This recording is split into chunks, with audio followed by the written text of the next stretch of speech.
This presentation before, but we'd really like to have an interactive talk about even certain situations. I think if one of you's thinking it, probably somebody else is too. So there's no questions, and obviously you always get this in any presentation. No questions is dumb or stupid or whatever. We've heard them all. Over the 30 years that we've been in business with the plan. So please open it up for conversations. This presentation probably is about 40 minutes long. With questions, we go about an hour. They gave us an hour and a half. So, we've got time, or we can get done early and move on. So who should buy legal defense? Really, we look at it to say any active law enforcement officer and or associate FOP. You have to be an FOP member to have access to it. If you are retired and have concealed carry, we do offer concealed carry. I'll get more into this, but these are who's eligible for the plan. So pretty much everyone, as long as you're employed by a governmental law enforcement agency. So we've had a 30-year partnership. Right now we're in our 31st from when this plan was developed by the FOP. Really designed around FOP members, police officers, and the exposures that they face on the job. Whether that's on an administrative side, a criminal side, or in sometimes civil circumstances. This number's out of date already at 125,000 across the country. We're already up to 128. We probably have grown 3,000 members since November of last year. During this time frame, over 65,000 claims have been filed, and we have spent 150 million. That's probably out of date now, but about 150 million dollars in legal fees over that 30 years. So it works, and we're here to pay for the claims and what it takes to do that. I'm going to get into. Hold on one second. Yep. So, as you said, the 125 is already out of date, as we're at about 128,000. The 65,000, just to put this in perspective, we are now handling more than 4,000 claims a year. So that number is growing rapidly. And then the 150 million we're paying out on average right now. It does vary, but on average, $1.5 million a month to defend officers. So all three of those numbers are growing very, very rapidly. I'd be remiss. Steve James, he's the chairman of the Legal Plan Board, so from California, and National Sergeant of Arms. So he chairs the board of all the folks, and you'll see who else is on here. And then Tony Harrison is a trustee on the board also from South Dakota. So when I get into the introductions of folks, I'll kind of explain the roles of each so you kind of understand what we've got. Before I get to that, I want to talk about some of the key benefits, right? So it's FOP, it's your plan. It's the FOP plan. You have to be an FOP member to have access to it. The biggest benefit that we feel, one of the strongest benefits, is you have the right to choose your attorney of your choice. So we do not dictate what attorneys you use. We have a panel counsel that sits. Those are attorneys that have asked to become panel attorneys. Why and how? From you. So I drive a lot of my message, you'll see it in my slides, they probably hear it in my voice, is building those relationships with the attorneys in your areas. You know who the good admin attorneys are, you know who the good criminal attorneys are. Build those relationships. I'll talk a little bit more of that in the future here. In choosing your own attorney and a plan attorney, you have an unlimited benefit. So there is no cap on benefits of what we spend for what it costs to defend you as an officer that could be disciplined or charged criminally in some certain situations. There are competitors that are out there that experience rate. So you come in at a rate that is their normal rate, and we call it a frequent flyer or a heavy user or a user. So then they will underwrite you individually as a group. And when that happens, obviously, if you're using the plan, your premiums are going to go up. We have one price nationwide. We look at it twice a year through actuarial evaluations to make sure that we have it priced accordingly. And we are looking at what is it going to take for participant monies to come in to pay for future claims. Very financially sound. It's a fixed annual cost, so you know what you pay. I'll show you the pricing here in a couple slides later. but that's one price annually. We don't come back to you and say, oh my gosh, we got a 7-figure claim we got to defend, we need more money. That's not going to happen. So you'll see when we talk a little bit about that. Financial strength, do you want to touch on that really quick? Where we sit? So we currently sit at, I'll get more numbers as I'm getting ready for the board meeting in Anaheim, but my last report had us at about $12 million in excess of current reserves and projected costs. Our current reserves were sitting at about $30 million, literally money for claims we already know we have. We've looked at these claims and said, okay, this is probably $2,500, this one's probably $25,000, and this one might be $2 million. And we take that money and we set it aside. So we're paying claims from today with dollars from today, not your dollars from tomorrow. So we have very strong reserving. Like I said, it's about $30 million sitting in reserve for known claims, about $3 million sitting in reserves for what we call incurred but not received. We know that there are claims where the phone just hasn't rung yet. Somebody got into a critical incident last week, hasn't notified us yet. We know they're there. We don't know what they are. We don't know when we'll hear, but we know they exist because they have to, right? Somehow we haven't been notified yet. So that's about $3 million. So we're sitting on just shy of $50 million in total assets. Just shy of $50 million. In fact, I have access to our investment accounts, and it's sitting at about $41 million just in the investment account alone today. And then we have our checking account, which revolves quickly because we're paying $1.5 million a month. Rob Martin, who is our treasurer, has to be able to transfer that money over to Sedgwick, who pays the claims. And so they're doing transfers multi-times a month, at least once a month, if not twice a month. Large. I mean, we're talking $700,000 to $1.5 million per transfer. So our checking account has a lot. We are very, very financially stable. I want to go back to one thing Michael said about competitors who might be experienced rating. And he said their normal rate. I'm going to fix that and say, no, that's their teaser rate. Because you can't find anybody that's been with them for 3 or 4 years that is paying the rate that they were paying when they started. Everybody's going to have utilization, and that utilization is going to drive that price up. So really important that you pay attention to that.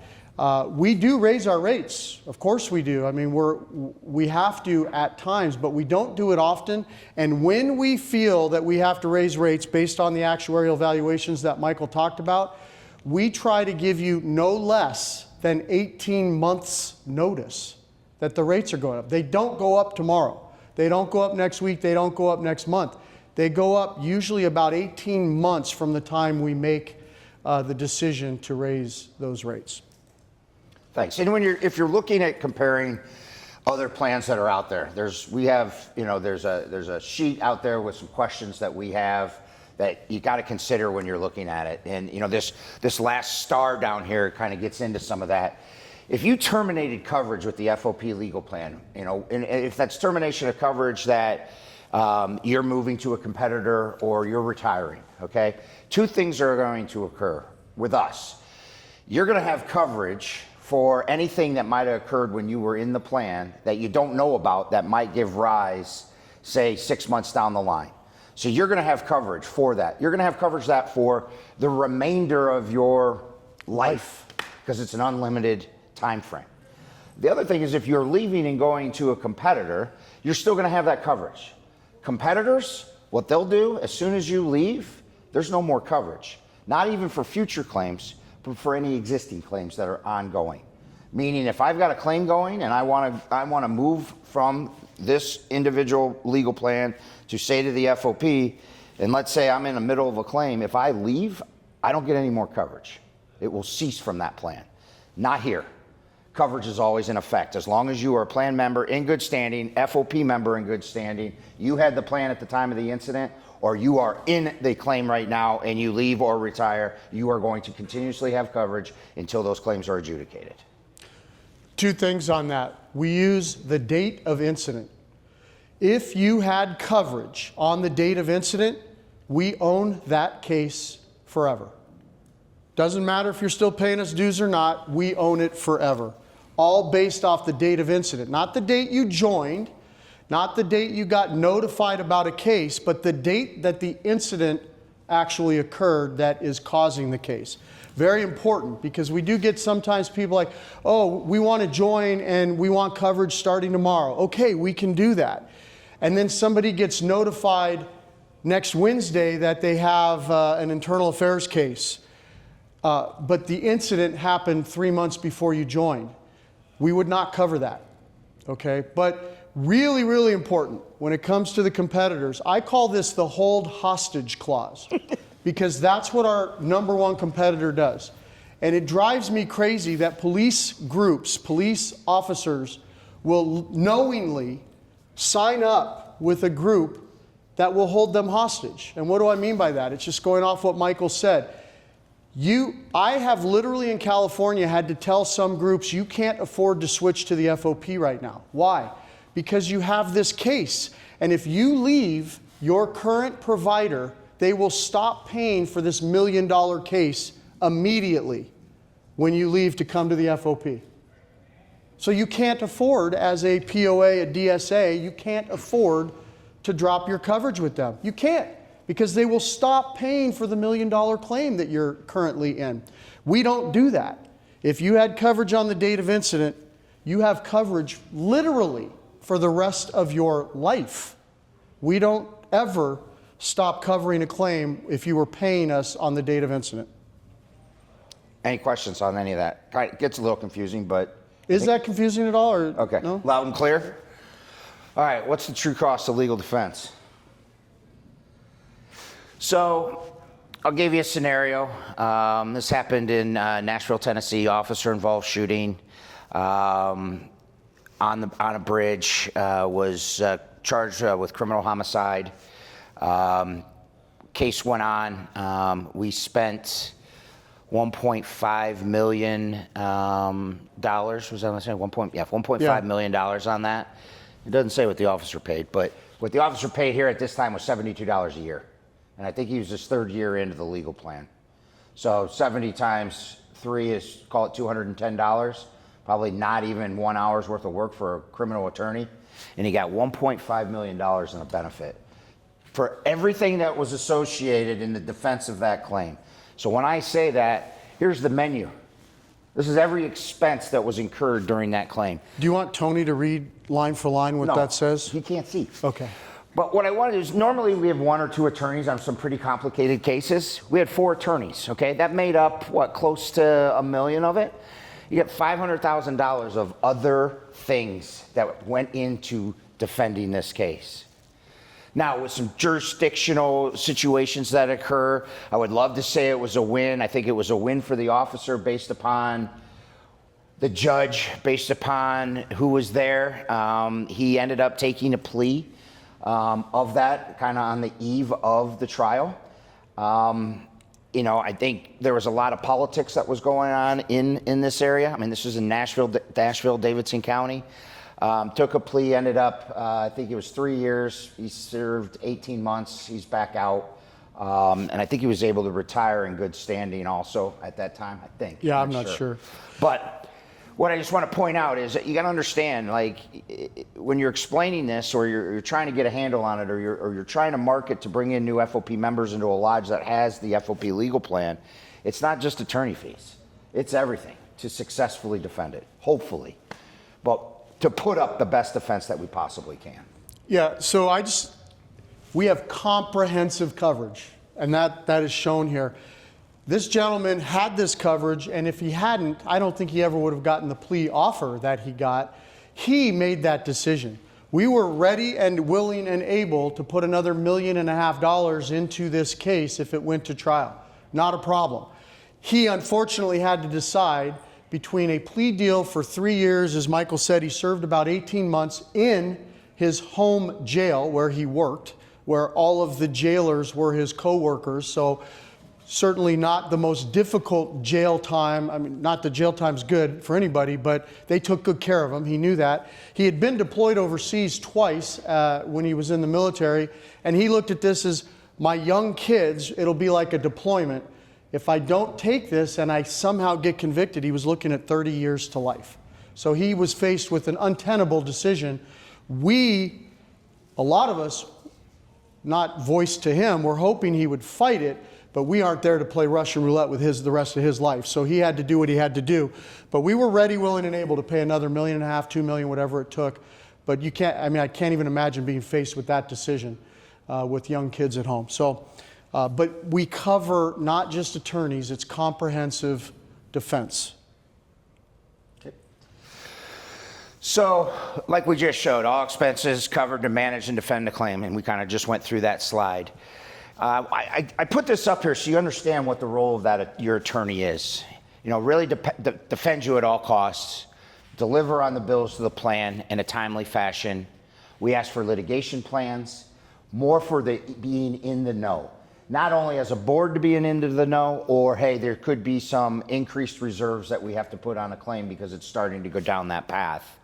And really communicate with the plan for, you know, approvals of experts for this, experts that. And it really is not for a denial, it's give us the reasons why we need it. And when you have 7 either active or retired law enforcement officers, they understand the circumstances that they're making the decision as a board.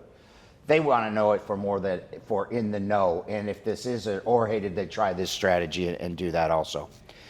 I talked about really building that attorney and participant relationship. I've heard it way too many times in other leaderships that I didn't know that, I don't even know who my attorney is that works with our lodge. I didn't know that I should do this or do that. And this is where I look to lodge leadership and I say, hey, whether you're in lodge leadership or you're not, go to lodge leadership and ask them, hey, if I'm on the legal plan, who do we use? And what's the protocol? Call them in to a lodge meeting and say, what are we going to do at 2 a.m. in an officer-involved shooting? Because what the plan wants is representation instantaneously for you, not out there fumbling around on your phone, calling lodge president who's calling a state president. Maybe that's the protocol that goes down through in your department or in your lodge or whatever that is. But it's imperative that that relationship is rock solid with the attorneys. And the attorneys that you want to use. If you don't like the one that, as a participant, if you don't like the one the lodge uses and you like somebody else, build that relationship with them, have their number in your phone so you know. And that's where I kind of talk about the protocols of what it is to leadership and then have them provide you what their process is. You know, I know some attorneys will be on scene at 3 a.m. I know some will say, hey, we'll have somebody there, don't say a word, things to that effect. You know, understand what that is because that's going to happen instantaneously and you're going to be so confused of what's going on.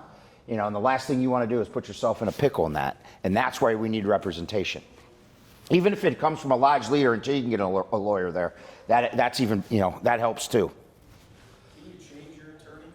Let's say your local lodge says, hey, here, call this person, and then you get into a meeting with them and you're deciding that's not the right fit for you. Can you change, or once you start, you're locked in? Well, it's all going to depend on the timing, okay? So if it's initial investigation or whatever that is at the beginning, more than likely, yes, you're going to just have to say, hey, look, I want to change my attorney.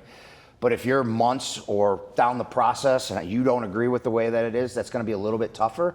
That's when you would have to appeal to the board for them to make that decision to do that. Yeah, it's highly unlikely that we would turn down a request to switch attorneys. Certainly not, you know, I mean, you have a critical incident. An attorney responds to the scene, helps you that night, and then in your subsequent conversation with that attorney a week later in their office or over the phone, you just don't feel right about it, it's a no-brainer. I don't even think that Mimi from Sedgwick would contact the board for that. At that point, we've spent virtually nothing compared to what the case could be. What we really haven't done is this attorney hasn't become super educated where it's going to take somebody else, you know, weeks, months to review the entire catalog of information to get up to speed. So the answer is more than likely, yes, you can. Here's the other thing with our plan, and I think Michael mentioned it earlier, but we highly recommend that lodges have relationships with an attorney or two, whatever they see fit, and that members use those attorneys because they build relationships. They build relationships with the investigators. It doesn't mean they're cozy with them. It means they understand how the process is going to work. They may even be told things that they wouldn't tell somebody they don't know. You know, they can help them understand how to be prepared for the interview so that it runs smoother. So we really think it works better when you're using attorneys that are familiar with your agency, with the processes, etc. All that being said, our plan allows the individual member to choose their own attorney. But please hear me, I think it's better if you use an attorney that knows your lodge, but your members don't have to. So if you have that member that just doesn't like the attorney that your lodge tends to use, they can use somebody else on the panel and still have unlimited coverage. But to your direct question, Tony, unless you disagree, I don't see a situation where we turn that down. Never in the first week, 2 weeks, 3 weeks. If we're talking it's been an 18-month process, maybe you've already had one trial, and now you had a hung jury and you're going to trial 2, we really have to evaluate that, because we're going to have to pay that second attorney 100+ hours just to get caught up. It's not a no, it just means we have to look at it and know why. Great question, thank you. Question? I have had a legal plan for 10+ years. But being the new president and trying to promote the legal plan versus a PDA, again, I'm from Northern Virginia. So fighting with the newer members on, or convincing them not to go with the PDA versus FOP, is there more of a printout? I don't even know what I'm asking for. I know exactly what you're asking I think we know for. what you're asking. Yeah. So basically, if I could try, the question is, what can we tell you that will help you when some of your members want to go with a competitor? Yes? What's that? What's that? What? Well, those are the questions. Hers is specific to the Southern States PBA. So, no, he was from Northern Georgia. I will give you my card. Give me a call, and I will give you the bullet points that you need. We do not promote comparisons of competitors' plans and market that. We put, the closest thing that we come is ask these questions, but I can give you bullet points that you can use in a conversation that you can tell potential members. Just like those bullet points Steve and I just came up about another competitor as it pertains to experience rating or terminating coverage at the end. That's what I would say. How do I compare against this? Because I know that that competitor does that and we don't. But I can provide you bullet points for the Southern States PBA of what's occurring with them. And you know, there's some things that they do that we can't do. They do monthly payroll deduction. We don't do that. We do quarterly, or we do for individuals or semi-annually or annually. For lodges, we do quarterly. But they're a lot more deficient in other areas than just that factor. They are cheap, but again, you pay for what you get. So I'll be more than happy to assist you with what you need on that on an individual basis. And I pause before I say this to a room of what are likely trained investigators. If you look at our sheet that says ask these questions, I promise you there's a reason they're on there. Like it'll say ask if they cover letters of reprimand. It will say ask if they will cover you if the date of incident was during coverage. The answer is going to be no. They don't. We're giving you the questions that are the differentiators. The reason we don't put out that other plan X does not do this is because they can change their plan at any time, just like we can. And if all of a sudden we have something out there that's inaccurate, we're putting the plan in an exposure of liability situation. And we've actually had that happen in one of our states decided to put some stuff out on their own. It wasn't exactly accurate on the competitor, and it created a bit of a problem. So instead, we tell you, ask these questions. But if it's on ask these questions piece of paper from us, I promise you that most, if not all of our competitors can't answer the questions the right way. This plan, I brought my nearly 1,000 members in Long Beach, California, from our largest competitor to the FOP plan 25 years ago, 20 plus years ago. And the reason I did it is because the plan was every bit as good and far less expensive. This plan now is the Cadillac, the Mercedes, the Lamborghini plan. There is no plan better than this. There are a few plans cheaper, but there are no plans better in any category. So I'm confident sitting here and saying that, and I would be happy to debate anybody from any other plan. I promise you this is the best plan. One of the things I'll say on Southern PBA, and maybe they've changed their ways, our plan does not determine innocence or guilt. we assume that the member did not do what they're alleged to have done. So we don't come back and say we're denying coverage because we believe they did that. And I know Southern PBA has one of the most notorious cases of all time where that's exactly why they denied coverage on a case where it was a fatality, a taser case that then was a shooting, and they denied coverage. I think they ultimately went back and had to change because everybody was going to leave Southern States PBA at that time, but they don't compare to us on coverage. On price, They're yeah, cheaper. that's different. But I'll help you one-on-one. No problem. Tony, was this the one you want? Yeah. So I'm going to bring you in on a little bit of an inside joke that we have. So our legal counsel, who is up here, who's just an incredible human being, he did a presentation to the attorneys a day or two ago, and we sat in on it, and he literally read every name from every one of our providers to the attorneys of who did what. We're not going to do that to you. So. That's why we just said, who's Hylant? Well, we're the marketing enrollment and marketing administrator. Amy's with me, and we have 5 other people that are on that team, including marketing. Sedgwick, same thing. Sassetti's our accounting. I put this slide up here. More important, and I've said it multiple times, all these individuals are either active or retired law enforcement officers, all FOP members, all appointed by the executive board in their different positions that they have. These are long tenured individuals on this plan, so these do not rotate like a revolving door of most committees within the organization. So I think the longest tenures was probably Tony, and you're pushing what, 5 years now, 6? So you don't even know. See, it's been that long.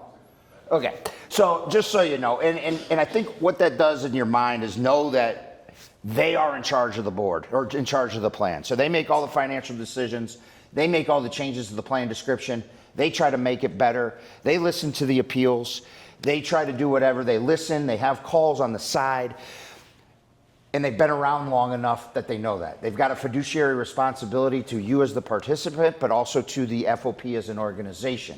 So this is why they look at rates, this is why they set them, and that's there because it's an ERISA plan, governmental ERISA employment benefit plan. They are required by the federal government to do the things that they do.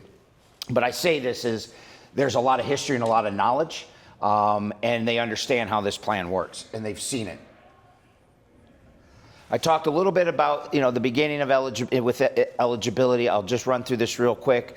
We all have active FOP law enforcement participants.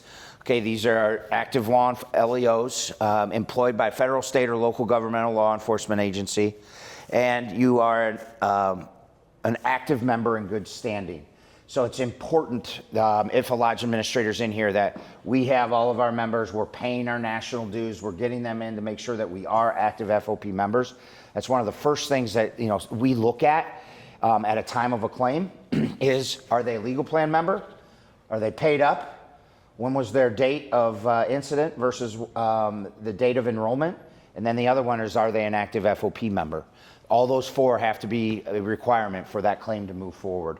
And I say that is because we do get things, a lot of things that I say is things that we've seen that have happened in the past. So I enforce that. We do offer it to associate FOP members. Same thing, federal, state, local government law enforcement agency. Must be an active associate member within that lodge and be part of that lodge to come into the plan. You want to say something? Yeah, I got to fix that. Yeah, no, we do. And this is the beauty of this plan. It's run by those of us that are the directors. We had a situation, actually 2 of them, but one that's fresh on my mind, where in the state of Kentucky, they had agriculture inspectors who worked for the Department of Agriculture. Well, the Department of Agriculture is not a law enforcement agency, but these were post-certified police officers going out enforcing laws, making arrests. They were police officers, but they didn't work for the Department of Justice or the Sheriff's Department or the Police Department. That has been what we've done since inception. You had to work for a law enforcement agency. why wouldn't we offer coverage to these brothers and sisters in Kentucky that are out there? They are police officers. They just happen to work for the Department of Agriculture. So you're getting something literally hot off the press. We haven't even changed this yet. I will announce it at the Anaheim board meeting to the full board of trustees. But we have now changed this to be that you're employed by a federal, state, or local government agency for the purposes of enforcing the law. So you still have to be law enforcement related. You need to be post-certified, et cetera, as an active law enforcement. But if you work for the Department of Agriculture or the Department of Nuclear Relations and you're guarding the nuclear power plant and you're walking around with an MP5, we had that one come up. These are highly trained police officers guarding a nuclear power plant. But they didn't work, they worked for the nuclear agency. So now we are able to offer that. I don't know how much that applies to you all, but small tweak. But what's really important about that is it was brought to the board. We looked at it, it made sense, and so we have altered the plan description. We do, yeah, I think he probably has it somewhere, but I don't know. We do fire investigators, arson investigators. We weren't covering them. Paramedics that go out with SWAT teams, we now offer coverage if they're armed paramedics that go out with a SWAT team. This is all stuff that has evolved because you as members have brought it to us as a board and said, we'd like to be able to offer this to these folks. So anyways, we are very responsive. We will never be everything to everybody, but we will always be responsive to your requests. I think I have a coverage slide in here and I might not. So really there's for active and associate members, there are two plans that you are eligible for. One is the full coverage, which includes administrative, criminal, and civil, okay? If you don't want the admin portion of it, you can just purchase civil and criminal coverage, okay? On an administrative side, all of those coverages are on duty or off duty within the scope of your employment. So if a situation occurs in off duty, but you are within scope, we will provide coverage for that. If a participant is involved in an off duty situation that they have been charged criminally and maybe there was an administrative discipline and they carry the administrative cover, we will provide defense for the administrative discipline based on that off-duty, out-of-scope. So think domestic situation that occurs off-duty, participant gets charged, but then they're administratively disciplined on the job. We will defend the administrative charge on that. And on civil, we provide civil, but we sit excess above the municipality. We look at the municipality as the one that defends you for those actions, and that falls under the municipality. The employer. Employer, excuse me. I apologize. If that employer, says we aren't going to cover you, or they're only going to put a cap on any type of coverage in a civil situation, then this plan would step in and take the place of that to defend you in those civil situations. Defense only, no judgments, it's all defense. Yes. In reference to that, so currently at my agency, we have a 1983 claim coming in. I was one of the named people. They've already said, the attorneys for the town have already said, no, we're backing you 100%, there's no issue. Would I still need to reach out to have somebody from FOP go alongside them, or wait till they figure out whatever they're doing? I mean, at this point, I know there's not gonna be any, I'm not concerned about it. I know it's gonna go away, but knowing that they're working on it, should I have my own representation? So the answer, I suppose, is it depends. And so let me just go into that a little bit further. We've been offering civil monitoring now for 6 years, would you say, Michael? Maybe Yeah. a little more? Yeah. We've probably paid out $2 million in civil monitoring claims, and to this date have not had to pick up one case because the employer wasn't really looking out for the best interest of the employee. Now, they may not be doing it in an altruistic fashion, but the suit isn't about your money, it's about the employer's money. And it's in the employer's best interest to provide you the best defense they can.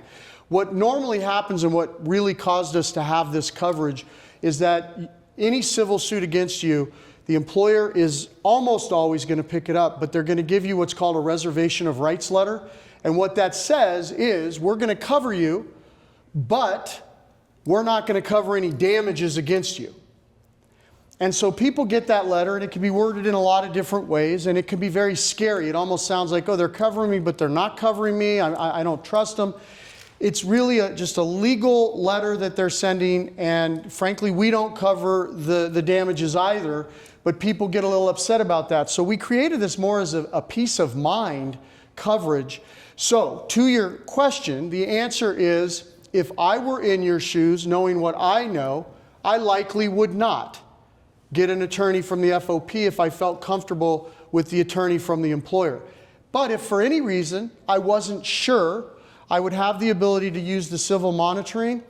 And just to clarify, the odds are not high that they're going to court with them, but they'll contact them, they'll talk to them, they'll look at the pleadings, they'll look at anything that goes to the judge to see, is this really being done properly? Are they throwing you under the bus? Which again, they're not likely to do. So it's a personal preference issue. It's available if you choose it. You just have to, excuse me, through Sedgwick and the attorney that you're using, just work that up, because that actually gets approved at the board level most of the time. Just that it's more for the understanding part. Just understand the circumstances and go from there. I didn't focus too much on the retired real quick. I just want to touch base on that. So retired officers in concealed carry situation or just wanting to support the FOP legal plan have the ability to purchase what we call concealed carry coverage, CCC coverage. And this is for retired federal, state, governmental law enforcement agency. We continue to say that active law enforcement member, and they're either certified through under LEOSA or their state certification. And that provides coverage for criminal and civil only, obviously. Unlimited benefit if using a plan attorney. Okay. The one thing I do like to, and I don't see too many retired folks in here, and if I do, I apologize. I want to be clear that, LEOSA is the federal statute, and then the state certification provides you in your state and any reciprocal state.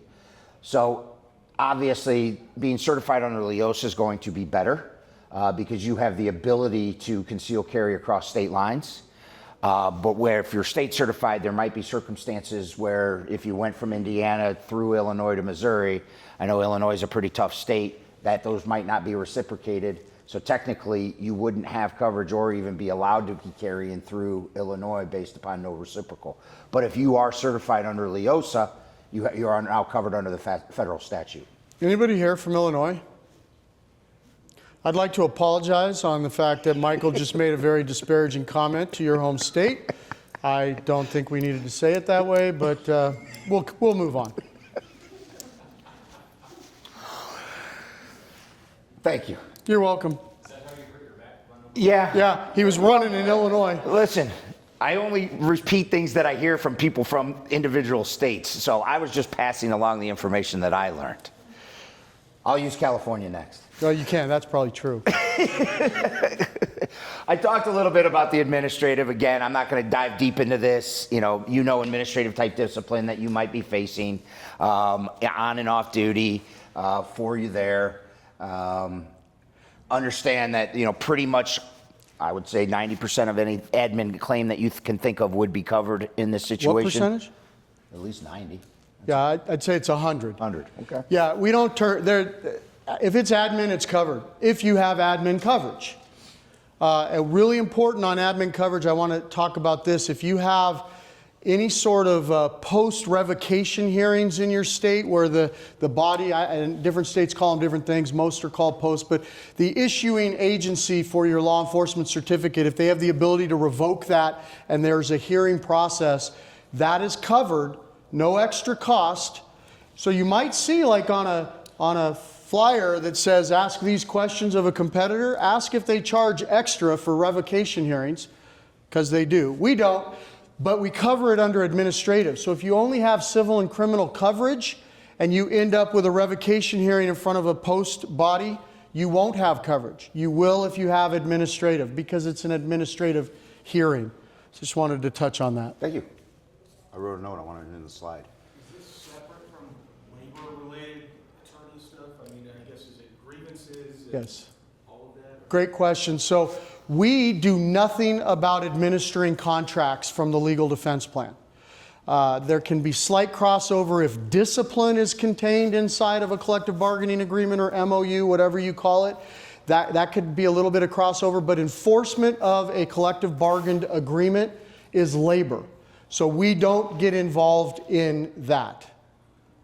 A dispute over the contract, we don't cover. A dispute, certainly if it's discipline related, we do. Did that help or not? Okay. This slide just kind of shows a couple things we touched on. We touched on the civil monitoring. We touched on the fire department for fire investigators, okay? We also provide a salary reimbursement option, okay? So in lieu of a type of administrative discipline where instead of taking this to, what do you want to call it, trial, to however that is going to be adjudicated within your department, rather than fight it, take our little, we call it the slap on the hand medicine, that we will pay up to 3 days of salary loss in lieu of the defense for you to take the slap on the hand and move on. And you can utilize that once a year if need be. I want to hit this one a little bit harder. This is actually one of the benefits we offer that I like the least.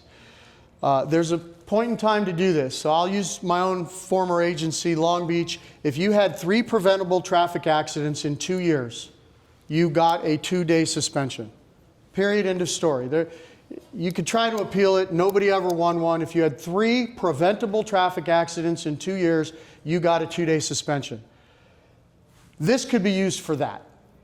But what we don't want is people choosing to take the 3 days of pay and allow something that could be used for cumulative discipline down the road if in fact you think you should fight it. We're not trying to get out of the fees, but if you know you can't win, this gives you an option to not be out of pocket the money. It's a great option if used right. We definitely have a few places where people, I don't think, use this right, and about once a year, the same people tend to have a 2 or 3 day suspension. About once a year. It's just nuts to me. But it does serve a purpose. Hopefully you can see where it is. We aren't encouraging people to do this. This is only on the administrative side. And we would just ask you to be cautious about it. If it makes sense, use it. But if it's going to allow something to stay in your file that you really should be fighting to get out, fight to get it out, and we'll pay that fight. Just a formal slide on the concealed carry to show you, like I talked about it, the civil and criminal. So here's an important page for you. So as of January 1, these are the new prices that are now in effect for the plan. Full coverage at $396 a year. Civil and criminal only at $84. So let's go back to that $1.5 million criminal murder charges. So unlimited defense of $1.5 million for a participant spending $84 a year. I think, based upon what's out there, based upon the cost of attorneys, based upon litigation, I think both numbers are spectacular for the defense and with the ability to have a voice for you defending you in those certain circumstances. This was a slight price increase from, I think they put the last prices in place in 22? 22 that went into effect on 23. So it's been 4 years since we've done that, and we know that there's usually a 2 to 3% inflationary spend that you put onto that. So again, I think the board did their due diligence to where it needed to be priced, knowing where we needed to go and still stay competitive, and know that still we're going to be solvent, that we had the financial wherewithal to provide the best product that's out there at a very affordable price. And we will be getting our actuarial valuation in April when we meet in Anaheim at the board meeting. I have a preview of it. I can't guarantee anything because the board has to look at this, but I have previewed it, and I feel pretty comfortable telling you it is very likely that the rates Michael just had will stay as they are for another 2 years, which ultimately means they will be in place for likely at least 4 years, if not 4.5, and that would only be if in 2028 we decide to raise rates. So I can't guarantee they won't be announced to be going up in April, but I wouldn't sit here and tell you I don't think they're going up if I wasn't pretty certain. So enrollment process. Want to touch base on this? Oh yeah, you got to do that. You got to run to the right, then to the left. And We're good. We're good. So the reason I do this is because this is probably one of our bigger administrative malfunctions that happen out there, and I use the word malfunction, is you have to become an FOP member. So you have to join your local lodge, state lodge, and national. That is one activity. One activity. You will not automatically be put into the legal defense plan if you just sign up for this. So you're going to sign up for this and you're going to get your FOP number at some point in time. At the same time you're signing up here, you're going to reach out to the legal plan and you're going to sign up for the legal plan. At what time? At the same time. At the same time? Okay. You don't have to wait for your FOP number? No. Okay. I was getting there. I know you were. At the same time, you're going to do the same activity you did here that does there. We do not need your FOP member number effective for coverage to be in effect. We know that if you've already done this, eventually you're going to be issued one and you're going to notify us, or we're going to go back into the system that you're going to provide that number. You're going to apply for the legal plan. You're going to say my number's pending. We're going to see it. And eventually we will come back and audit to make sure that it is done. So now you've notified us. And then we will, at Hylant, receive your application for payment. Okay, so you're going to fill out the application. You're going to send your payment in. We're going to make sure that everything is kosher. And congratulations, you're now part of the legal defense plan. The biggest point is, and especially for your lodge administrators, you're not, you have to make sure that it's a two-step process for every participant. It's not automatic. And I emphasize this, and probably emphasize it because you probably can understand that we have seen this multiple times with new lodges that have come in that didn't do the second step, just automatically thought National notified us. The participants were paying as their part of their, let's call it their down payment, thought they were getting legal defense. All of a sudden, one of them has a claim. We have no record of it. So all that just causes a mess. And then what happens is that it becomes a backdating situation and an administrative function that we have to go through. The participant thought that they were paying in, but we weren't notified, so it's not the participant's fault. So we go through to make sure that we've got the record of what occurred, provide that to the board. That board says, hey, that was in good intentions, that's what we're gonna do, that's why it's important. All right, resources to support you. So obviously anything enrollment marketing as it pertains to that, that's us, Sedgwick and Mimi, everything on claim services, attorney qualifications. So if you have an attorney that you want to get on the plan, very easy. On the website, new website that was launched, there is a preliminary application for an attorney to fill out basic information. That gets submitted through the website, hits Sedgwick's desk. Sedgwick then follows up with them with formal application and contract of what we expect from them as far as qualifications for them to be a plan attorney. We try to keep the participant out of it as much as possible. We send them this way to make it very online and directional. Sedgwick does majority of all that with them, negotiates their rates, gets them on the plan to be a plan attorney, okay? Same thing is, we like to deal straight with the attorney, keep the participant out of it of any of the claims that are there. The attorney sends the bills in, Sedgwick pays those bills in a timely fashion. It's another benefit, we do pay our bills. Once we get a bill in, it is it's our intent to get bills paid within 30 days of when we receive those bills, okay? And we really try to keep that one-on-one relationship with their process of submitting a claim, okay? So it's a dedicated team with Mimi. They'll interpret the coverage based upon the circumstances. Now, here's again another situation that I would talk with your attorney. A lot of the plan attorneys that have been plan attorneys for the longest time know how to interact with the plan, okay? They know the claim, they've got the documents, they know how to file the claim, okay? So we ask that, hey, we would look to the attorney to do that for you, not knowing that, you know, your reminders, I got to do this, I got to do that. It's keep you out of it, have your attorney represent you to do that. File that claim, you can call, you know, the 800 number, or you can submit a claim online. Like again, most attorneys know how to do that on your behalf. A lot of that happens, you know, 3 a.m., critical incident, officer involved shooting, on duty, you know, in your mind, 100% going to be covered. okay? We want representation. We'll worry about making sure that the claim is, approved after it. We want representation first, so at 3 a.m., let's get representation the next morning. The attorney's gonna file a claim with the legal plan and get that process started. I just want to, something Michael said triggered in my mind.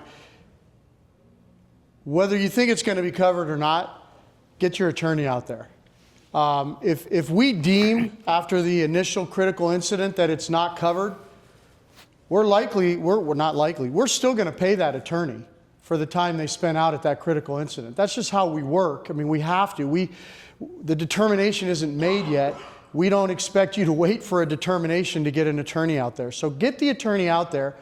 We may cease coverage going forward if it doesn't meet the plan description, but you're not going to be out of pocket because you had an attorney come out to a critical incident of any sort or anything like that. We're going to cover it. It will get covered.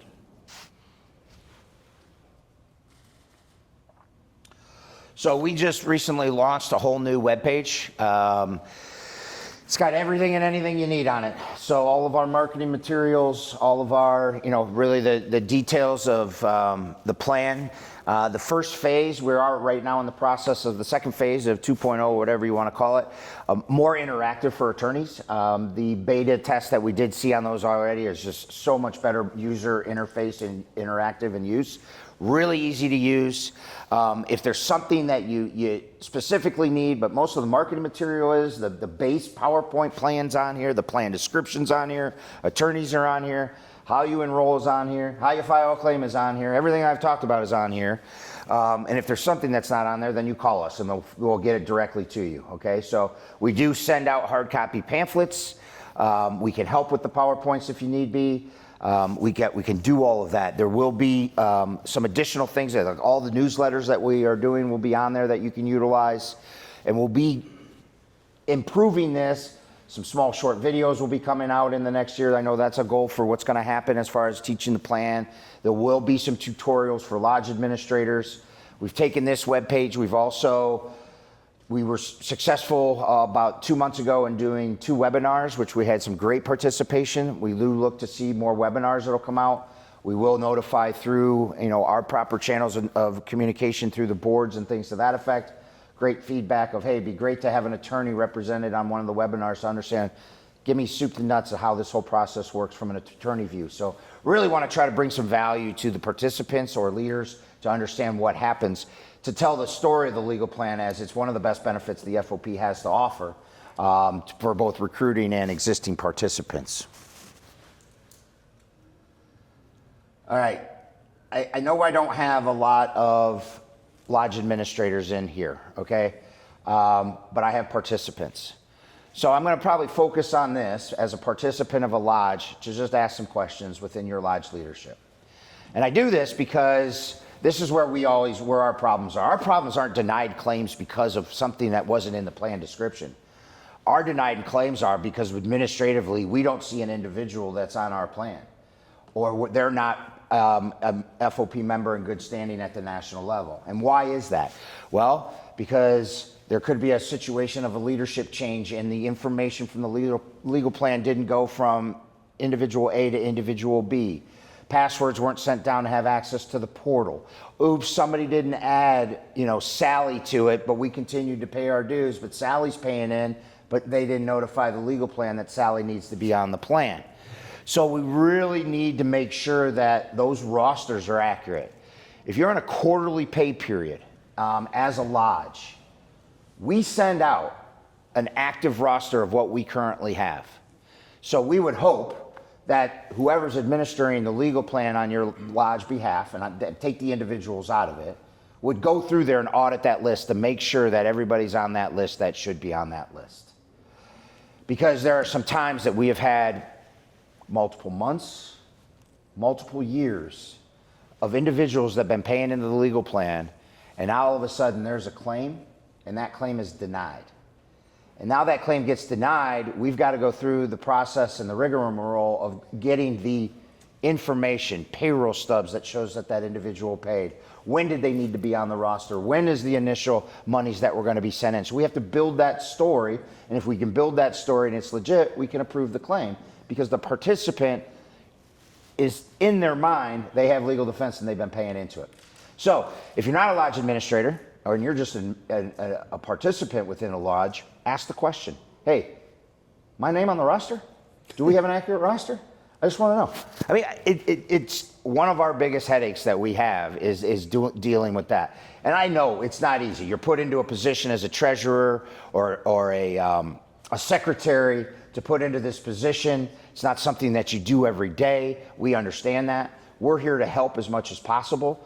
We're more than happy to, send out rosters on an off-duty time to look at it that don't go normally to make sure we're doing those audits for you.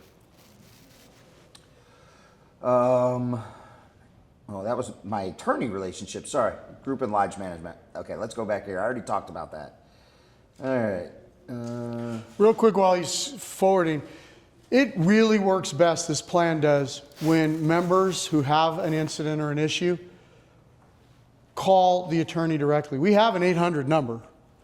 You can call it and we'll help you. But 4,000 claims a year? What do we get? Maybe 12 to 18 calls a year on the 800 number. The plan works better when a lodge administrator or the participant have a relationship and can call that attorney directly. So please make sure we're doing that where we can. If they call the 800 number, they will get assistance. But it's far better to just call the attorney who's going to jump in their car and roll out to a critical incident than calling an 800 number who now has to figure out where exactly are you in whatever state you're in, because they're not going to know that geographically everything about the state like you do. So please make sure those relationships are strong. Yeah, so we do even have tools, right? So we have a web portal that you can go online. It's all there. You got a username and password. You have access to your account the entire time. So you can make changes in real time of adding and deleting members. It'll automatically calculate, and then that will come out in your next invoice on that calculation of what is due for that lodge, okay? And that can be changed at any time. 24/7, you can go in there and make changes, see what you owe, so on and so forth. That is password protected. We have that for groups, and we do, I might have a slide for it, but we also have one for individuals. So if you're an individual that just has the plan individually, you're not part of a group, you can set up a portal for you. We also offer, as individuals, the ability to just hit auto renew. So right now through credit cards, if you put in your credit card and you renew at your annual time frame, so say June 1st, and you hit the auto renew button, it's just going to automatically hit your card. We're going to notify you that we'll be billing you for your legal defense. We instituted that, obviously, because we want to make it easy to do business with the plan. But also, we have seen situations where the wife or the husband didn't send in the dues, and then some said individual was involved in an incident and figured out that he didn't pay, and 2 months later, he doesn't have coverage because he didn't renew. So we instituted an auto renew option. We have a lot of, I would say 90% of the CCC of the 5800 we have opted in on that. And it's credit card friendly. Put it in there. If your credit card's up for expiration, there is something in there to remind you, like, hey, please update your card. You're going to be billed. So there is that option for you as an individual. I did talk about lodge administrator and responsibilities. I kind of kicked that one in the dirt, just on, maintain the enrollments, making sure you have the quarterly statements I talked about, making sure you're updating and pending FOP member number. If you're bringing new members and you're a lodge administrator and you're bringing new members to the FOP in, they don't have their FOP number, it's okay. As soon as you notify us, we can put them in the portal. You can just put in pending. Excuse me? Oh, there's a drop-down box now that will allow you to just hit pending. Then once you get their FOP number, go back in, put it in, we're good to go. And we talked about the backdating. That is the biggest, I would say one of the biggest issues that we just have is, and you got to understand, with 128,000 members in this plan, that's a lot of people. So we see where our issues are, and this is why we try to educate on that and even ask the questions around that. Did you have anything? That is our number one denied claim tenfold, is that the person doesn't have the plan. They're paying their local lodge. Their local lodge isn't paying us and didn't enroll them. We do hear, and it's why Michael and I played that little game with Michael earlier, we do hear, oh, well, we don't have their FOP number yet. We don't need it. Sign them up for legal defense. If they start paying you for legal defense, then you need to start paying us, and we will cover them while we're waiting for the administrative hurdle.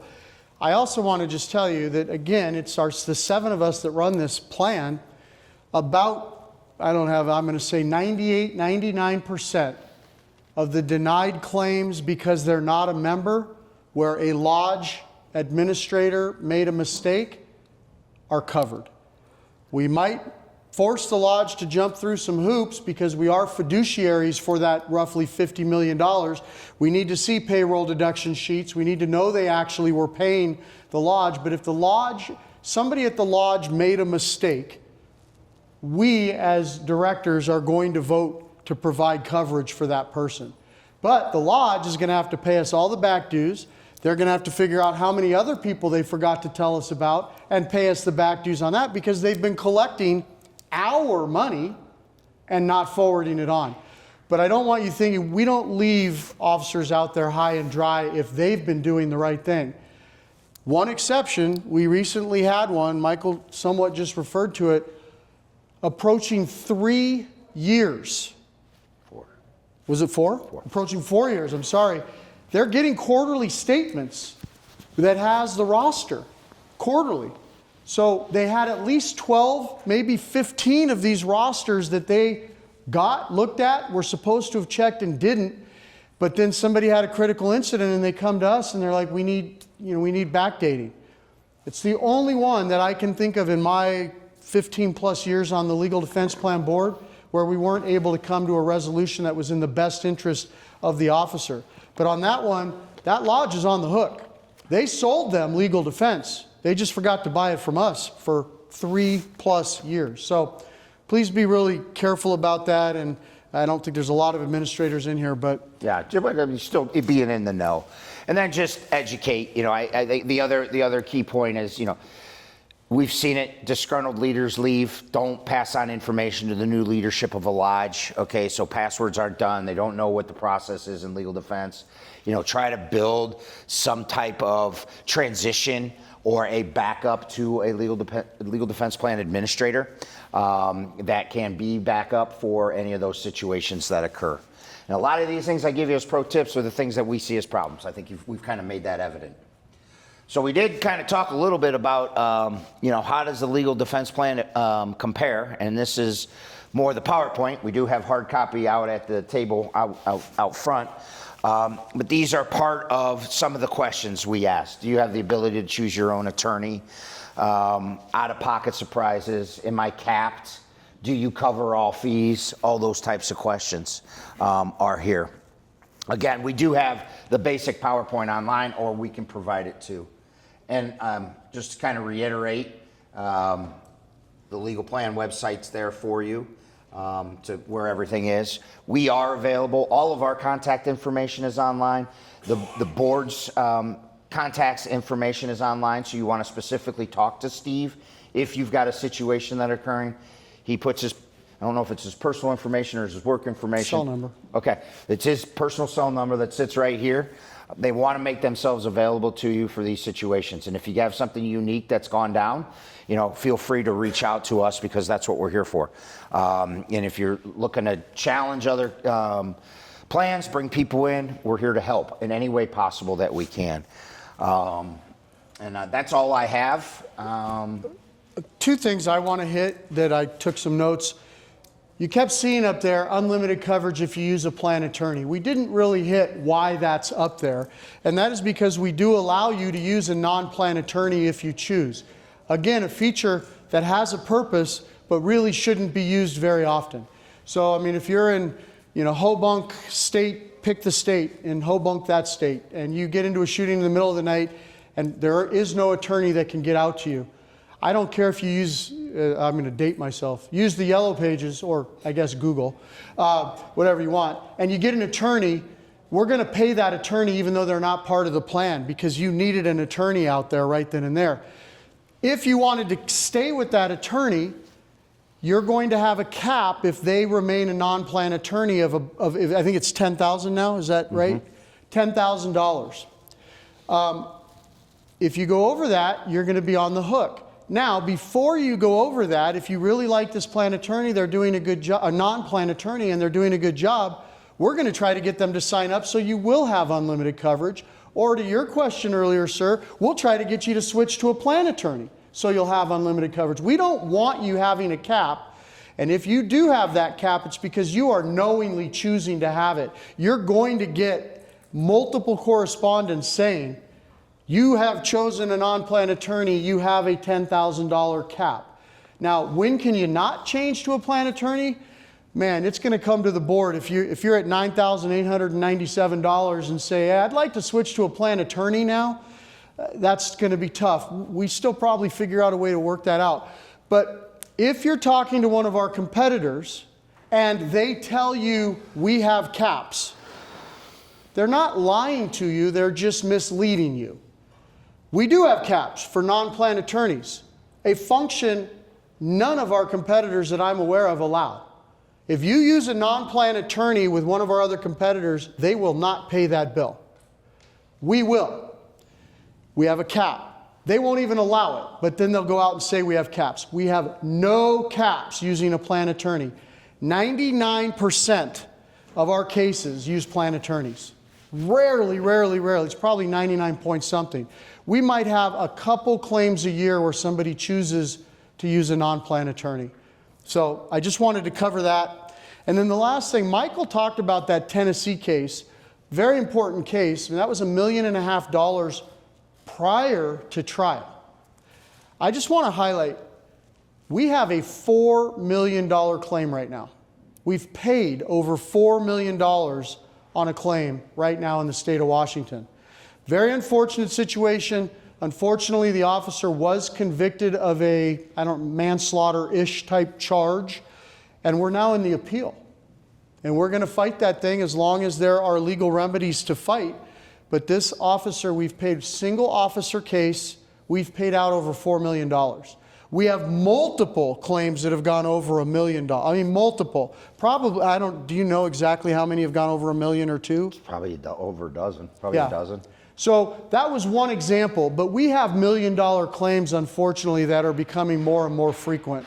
And that $4 million claim, I am really confident that it is the largest law enforcement legal defense claim in the country right now, bigger than any of our competitors. That's not a dispersion on any of our competitors. That's bad luck. We just happen to have that person insured. Before that, one of our largest competitors had a couple claims that had gone over $2 million. Again, that was bad luck. They paid those claims also, but just wanted to cover, these large claims are happening more and more often, and whether it's the 396 or the 84. Yep. I mean, literally, this gentleman up in Washington, $4 million we've paid, and I believe he only had criminal and civil at the time when it was $72. So, yes, please. I guess on that claim, does the plan carry insurance, or is all of that getting paid out of the reserves? You ask a lot of good questions. Go ahead, Michael. Yes. The plan has excess insurance. Currently. Have had it. But that renewal's coming up, and we'll see what happens. But we do currently, right now, the plan is responsible for the first $750,000, and then they have $1 million excess of that, of the 1.7. So it's 1.75. They have now. So plan will pay $750,000. Insurance carrier will pay $1 million, and then anything above the 1.75 will come back to the plan for payment. And we're looking at options to increase that. Obviously, we had bigger limits. Like when we first placed it 7-8 years ago, it was $5 million that we had excess. But obviously, when you start shelling out multiple 7-figure claims, a carrier's not making any money, you're going to get reduction in limits. You're going to have to take on more risk yourself, and that's the situation that we're in. The nice thing about where we sit in the situation is we are financially solvent. We're in a position that we're able to handle that as we're starting to see our severity claims go down. So right now, obviously, as we would like to see it, frequency of claims goes up, 4,000 claims a year, but our 6-figure large catastrophic severity claims are actually trending downwards. And it was part of the actuary report is showing that proof is happening even. We have our own data we can analyze and do all of that. So that's a good thing. We're in a good position. We think the climate has calmed down since the COVID and Minneapolis and those types of things that have occurred that are out there. And we are seeing those six-figure claims catalog number, like where we would see 10, we're seeing 5. So that's a good thing. And obviously you also got to think the longevity that it takes for a claim to reach $4 million or reach 1.5. We just don't pay that out instantaneously. That's drawn out over multiple years, and for that reason. So we are capable right now, very capable of going self-insured if we need to. Financially, we're just in phenomenal shape. The most important part, I think, to go towards your question is that it doesn't become the insurance company's ability to decide what to pay and not pay. We pay all the bills. We get reimbursed by the insurance company. If we don't get reimbursed, the member will never know that there was an insurance company behind it, because we don't say, oh, sorry, $750,000, you now need to go talk to Lloyd's of London and see if they'll cover you. No, we covered the claim. Just like we talked about earlier, we own it forever. If the insurance company doesn't cover, that's our problem. The member will never know the difference. So a really important distinction. And we buy that to protect the assets of the plan. So we need to transfer some of that risk. Almost the same thing as if I look at lodges that are self-insuring, all right? Let's say you're a large 1,000-man lodge or 500. No women in that lodge? I think I said women. You said man, but that's okay. It's you're just offending more people in the room. It seems to be what you've been doing all day. I don't know. And I'm sponsoring the Thank you. hospitality We room appreciate at 5 that. o'clock. Yeah, he's sponsoring the hospitality. He's one of my best friends, Exactly. this guy. But see, a lot of those, large lodges where we do have large 1,000, 3,000 individual lodges, individual member lodges, right, that are participants, where they might have an attorney that handles all of their administrative claims. They put them on retainer. But they know that if I have 1,000 times 86, that I pay $86,000 for my 1,000 members, that's a fixed insurance cost that I have an unlimited. So they transfer it just like an insurance policy and say, hey, I'll transfer that risk. I'll have my attorney that I have on retainer handle all my administrative. Now I might be able to handle the criminal too, but I'm not having to come back and pay extra in a catastrophic situation back to that attorney. I can fix that cost and transfer it. And that's where we've seen a lot of our growth is in B and C. Yeah.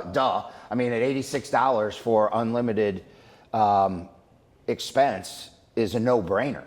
And that's where we have seen large lodges go, and large state lodges go, holy shit, I might still have $2 million in the bank, but anytime I can lose that $2 million, I need to do something with it. So they take a portion of that and transfer that risk to the plan to cover them for their civil and criminal, and then they handle their admin claims. Because, let's think about it. Admin's not, it's a frequency number at a low cost for the plan. The big hits are in those severity criminal claims, and that's where they're at. And those averages, I believe they start in 5, and, the big ones are staying in 6 figures. So. We got 2 more for you. Yeah. This should be quick. Is it a calendar year plan? Yes. You got a member that joins in December, they pay the full? They will be prorated to get you back on your lodge date. So your lodge has an anniversary date, say it's June 1st. That individual comes on September 1st. Well, he's going to be prorated that full amount from September 1st to June 1st was your renewal date, to the June 1st of when your lodge renews. Is that the same if they're doing it individually on your website? No, you'll have an annual. That'll be an annual basis, and as an individual, you. Will start when they sign. Yeah. Yep. Exactly. And then it's a 12-month process. Then you'll pay at that point in time. We prefer annually. Just pay it on your credit card and hit auto renew, and then it goes. But you do have the option to pay twice a year on it as an individual. ABC. What? ABC. For full coverage. For civil and criminal, it's one price, one time, 1 year. Okay, well, if we're in one of those organizations that's in your competitor's plan, is there a way out? We have members that talk about the unknown of, we got 7 years worth of civil cases that could pop up. How do we get out? Yeah, could you guys all hear the question? Can you repeat it? Yeah, so basically, if you were with a competitor who is going to stop covering you if you stop paying premiums? What options do you have, if that's a fair depiction of your question? And I hate this answer. It depends. Civil wouldn't even enter into my decision making because the employer is going to cover that. And I am yet to really see a case where they didn't. Criminal is where the big issue is. Administrative is a component to that. But everything Michael just said, 100% true. The administrative is going to be costs down here. That criminal could be up here.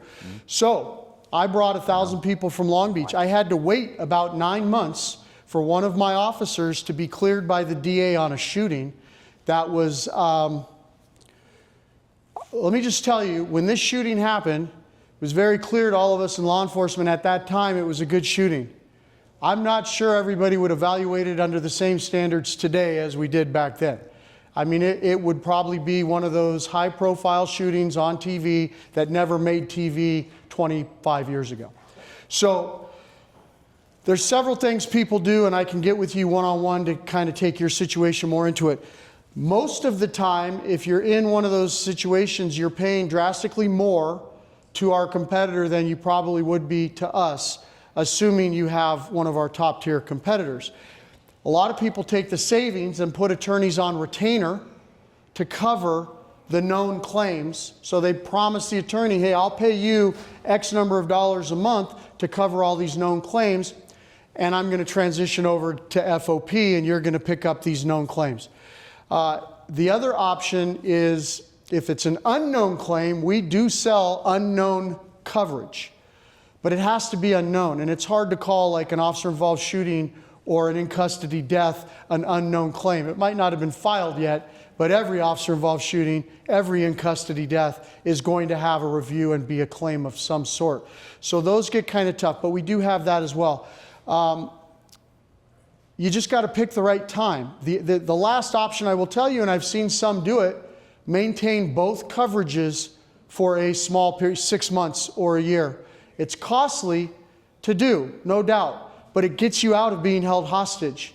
Again, I've had to tell some places in California, we'd love to have you. 200, 400, 500 member organizations, we'd love to have you. But I don't think it's in your best interest to come over right now. Wait until these 3 cases have been adjudicated, and let's hope you don't pick up 3 more. Literally, you can be held hostage by these folks. So, thank you. Was there one more question? Or? Sidebar, I mean, you can get to Steve and my Yeah, please. myself, I'll and give we you can my talk- business card. I have business cards for anybody who wants one. My cell number's on it. Happy to have any offline conversations with anybody. Any other questions, thoughts, concerns? Hope it wasn't too dry. It is legal defense, but I really, truly believe this is the single most important benefit the numbers show it. 130,000 members of our 380,000 are purchasing from us. And some of those that aren't are in lodges like Chicago Lodge 7, where they're fully self-insured because they're a 14,000 person lodge. Philly Lodge 5, 7,000, 8,000, they're fully insured. But this benefit, I'm telling you, I promise you as I stand in front of you, my integrity means more to me than anything. You cannot find a better plan than this one. So we'd love to have you if you're not already there. If you have questions, if you need presentations, as Michael said, we're happy to help. Tony, did you have anything we forgot you wanted to say? Yeah, we'll be at the table tomorrow, and then we present again tomorrow. So if there's additional stuff or whatever, we'll be around all weekend. Thank you for your time. Thanks.